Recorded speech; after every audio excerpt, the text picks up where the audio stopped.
I've been thinking about something a lot lately, and especially as I continue working with women in their 40s and 50s and 60s. And the more women I talk to, the more I notice a pattern that I don't think anyone is really talking about. Not from this angle, anyway. A lot of women my age had hysterectomies in our late 30s or early 40s, and I was one of them. Now, before I say anything else, I want to be really clear about this up front. I do not regret having a hysterectomy at all.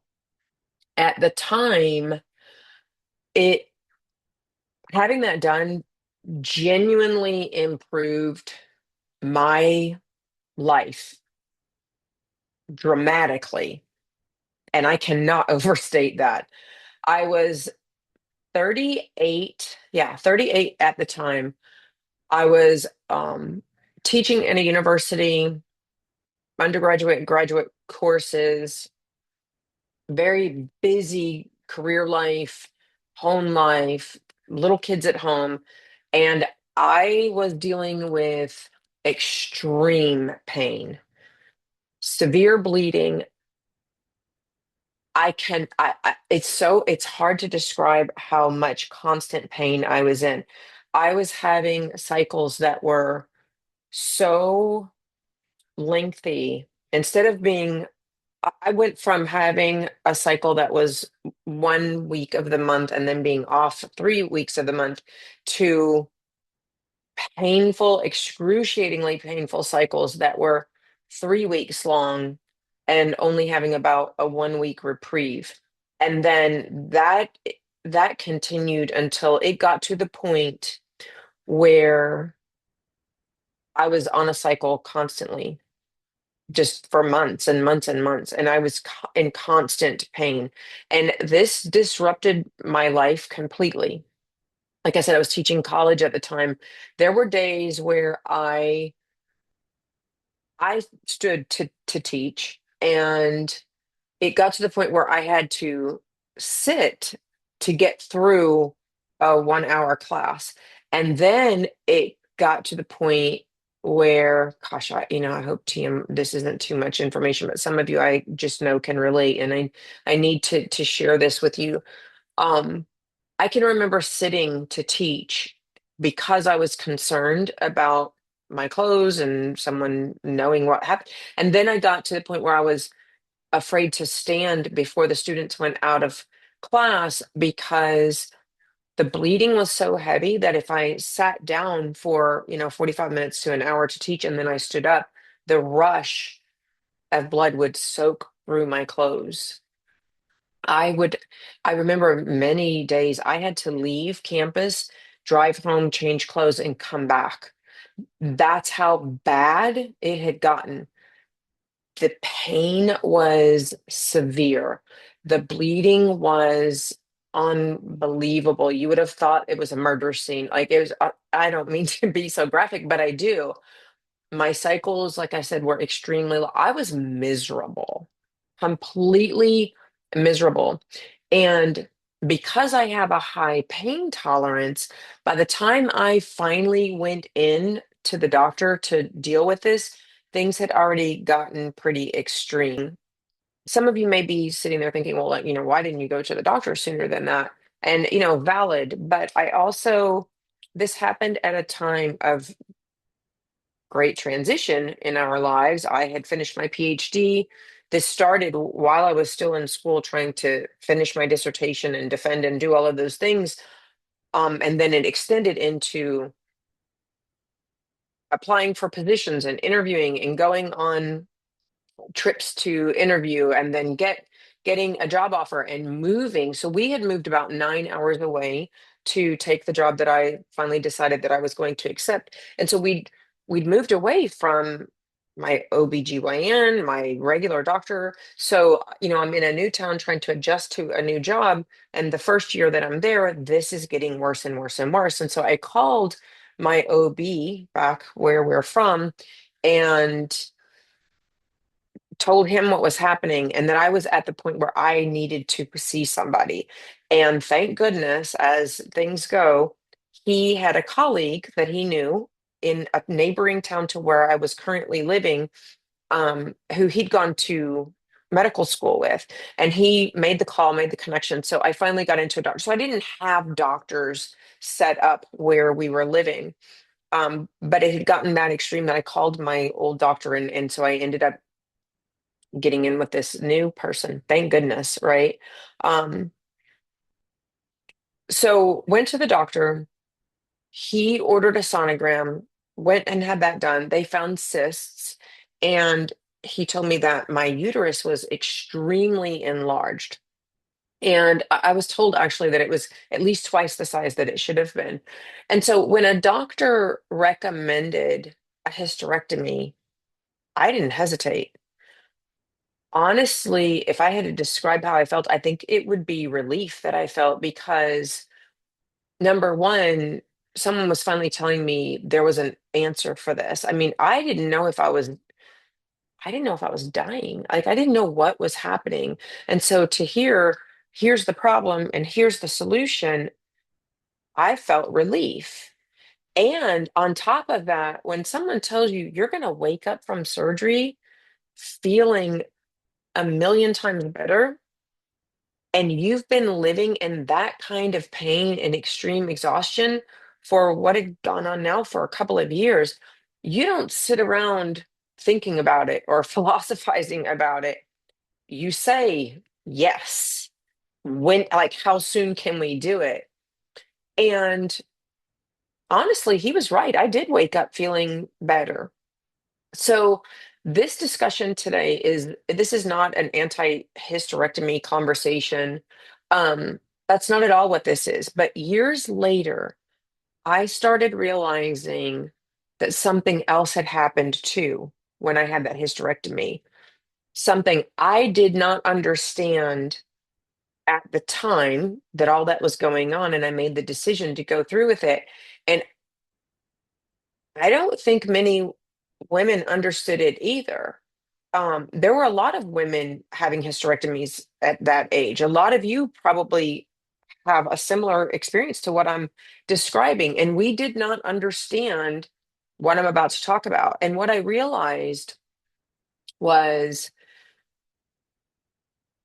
when menstrual cycles disappeared for me overnight at 38, while I was relieved at the time, I didn't realize that I had lost one of the biggest communication systems that my body had, that I had with my body. Because think about it. For women, the menstrual cycle becomes an indicator for a lot of things happening in our lives, right? We tracked our cycles. For those of us who had children, when you missed a cycle, if you were sexually active, the first thing you thought of is, oh, could I be pregnant? Right? Um, so there were a lot of this was a huge communication factor in terms of the health of our body and through our reproductive years. And what I realized later was by losing my cycle overnight, which again was like, it felt like a blessing from God at the time that it happened. What it did was that cycle would have been one of the first visible indicators that perimenopause was happening in my body, right? Like I said, cycle changes, timing changes, flow changes, symptoms shifting during perimenopause. There's a progression. Those are clues. And when you lose it, the body starts communicating differently, right? Well, when you have it, the body starts communicating differently for you to pick up on things that are happening and you going, oh, maybe I'm at the age, maybe I'm going through perimenopause, right? But for women like me who had a hysterectomy before menopause, before any of those signals, red flags, if you will, started showing up, that entire visible system just disappeared immediately. There was no cycle to track anymore. There were no irregular periods later on to signal that something was changing in my body as it related to age progression. There was no obvious transition point. No, oh, maybe this is the start of perimenopause. And remember, back then, we're talking about almost 20 years ago now. Back then, women were not talking openly about perimenopause even the way they are now. So honestly, we didn't know much about it at all. I know I didn't know really anything about it. So now fast forward into my early 40s, right? And many of you know this part of the story. I gained about 35 pounds, right? Now at that time, I had a lot of stress going on. I had changed jobs in my career again. I had advanced and had a lot more stress with that new position. I had a long commute. I was working longer hours. I was not in the classroom teaching an academic schedule anymore. I was an administrator. And so I was over large instructional departments, had a big staff, had, lots of responsibility for budget and instructional curriculum and managing people and operations of the college. So my days were longer, way more stressful, way more busy, more responsibility. So I was eating more fast food. I wasn't exercising consistently. So logically, I interpreted that weight gain. I kind of chalked it up to what was happening in my life at the time. So I looked at it through that lens and I thought, well, obviously, this is stress. Obviously, this is the lifestyle choices I'm making, the way that I'm eating, the way I'm not moving. Obviously, I need to get on a diet and get stricter about my food. And because that's how I had approached things in my younger years, that's what I tried to do. Diet harder, started exercising, didn't see the scale move, so I started exercising harder, pushing harder. But no matter what I did, my body was not responding the same way anymore. And this is where I've become really fascinated through the years working with women because I started noticing how many women around my age who I was helping had similar stories. Not identical, maybe medically, but very similar experiences. Heavy bleeding, painful periods, perhaps fibroids, cysts, an enlarged uterus, and they ended up having a hysterectomy in their late 30s or 40s. So many women I help tell me this some version of the story, right? And then years later, in comes the confusion, the weight gain that didn't respond in the same way anymore, the sleep disruption, their exhaustion, the night sweats and hot flashes, inflammation, and not feeling like themselves, not emotionally feeling like themselves, and physically not feeling like themselves either, but without the same obvious hormonal timeline, if you will, that other women experienced that through their changing cycles, the kind of the clues that were being dropped along the way. And I think for a lot of women, that created this strange this strange disconnect because when you don't have a clear marker telling you your body is entering a different phase, you keep using the same strategies you used at 28 or 32. That's exactly what I did. You think I just need to be more disciplined. I need to get on track with my food. I need to get on a diet. I need to stop eating this crap. I need to work out harder. And sometimes what's actually happening is your body is asking for an entirely different conversation than that one. Not less effort necessarily, but different strategy, different support, different ways of dealing with recovery and different ways of managing stress, different approaches to nutrition, different expectations, and a different understanding and caring for our bodies. And I think a lot of women, I know I did, I think a lot of us spent years thinking we were failing when really you were now navigating a transition that you couldn't fully see, right? Because again, those cues were gone, that huge communication system was gone. And that part really matters to me because I knew I was intelligent, educated, and I work with a lot of very intelligent, capable women, women who are successful in every area of life, their careers, raising their families, in their relationships. They are successful. And so many of them blame themselves for struggling physically through midlife. But when I look at the whole picture, when I look at the larger landscape of what's happening, a lot of these women, they were trying to apply rules that had changed.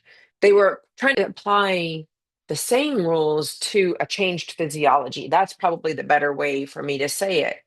And for some women, like me, who had a hysterectomy, I think losing that visible cycle made the transition even harder to interpret.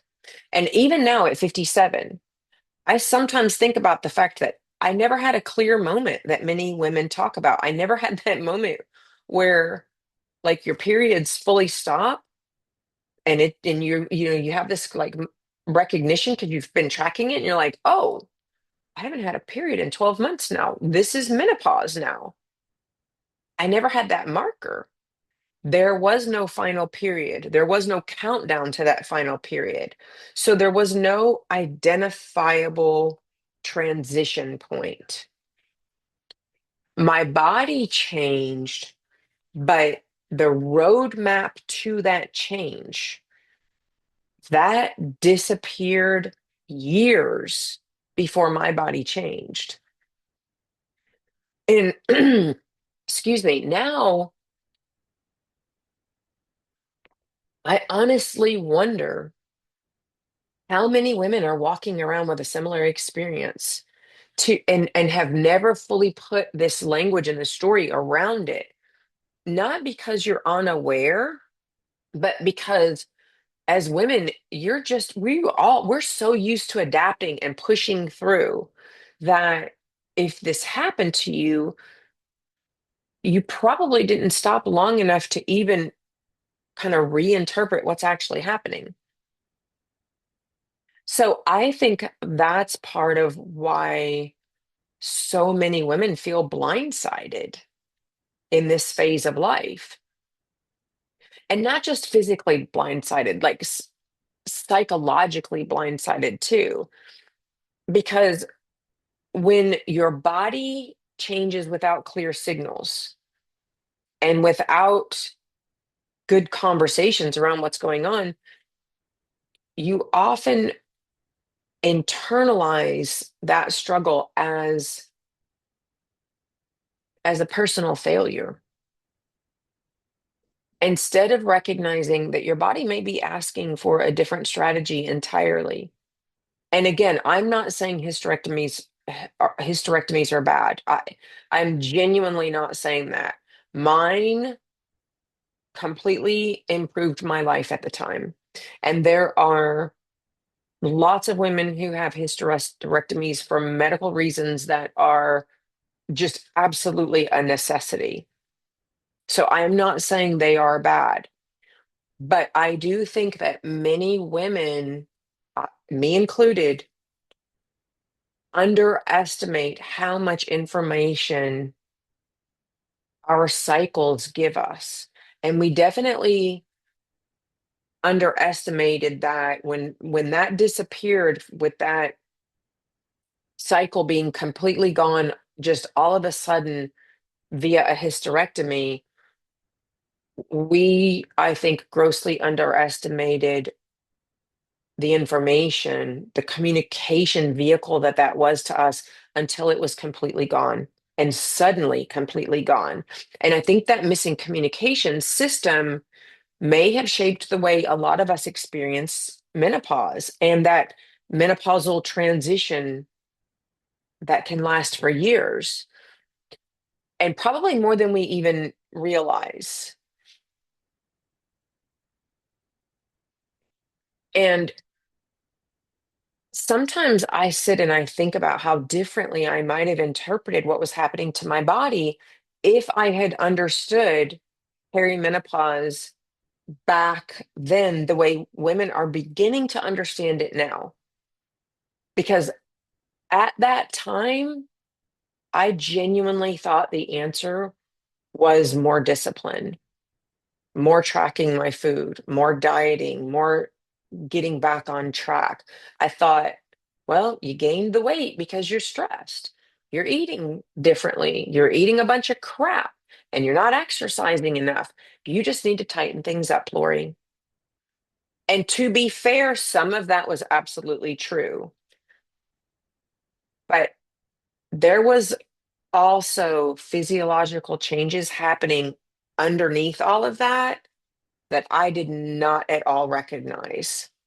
So So instead of asking what kind of support does my body need now, I approached my body almost like a problem at work. It was a problem that I needed to control, and I needed to control it better and harder, right? And frankly, I see a lot of women still doing that, especially intelligent, educated, capable women. They assume the answer to this problem is restriction, more self correction, more control, more pressure, because, hey, that worked before until it suddenly doesn't. And I think for a lot of women who had hysterectomies early, there may have been this added layer of confusion because we lost one of the clearest indicators that our bodies were entering a completely different phase.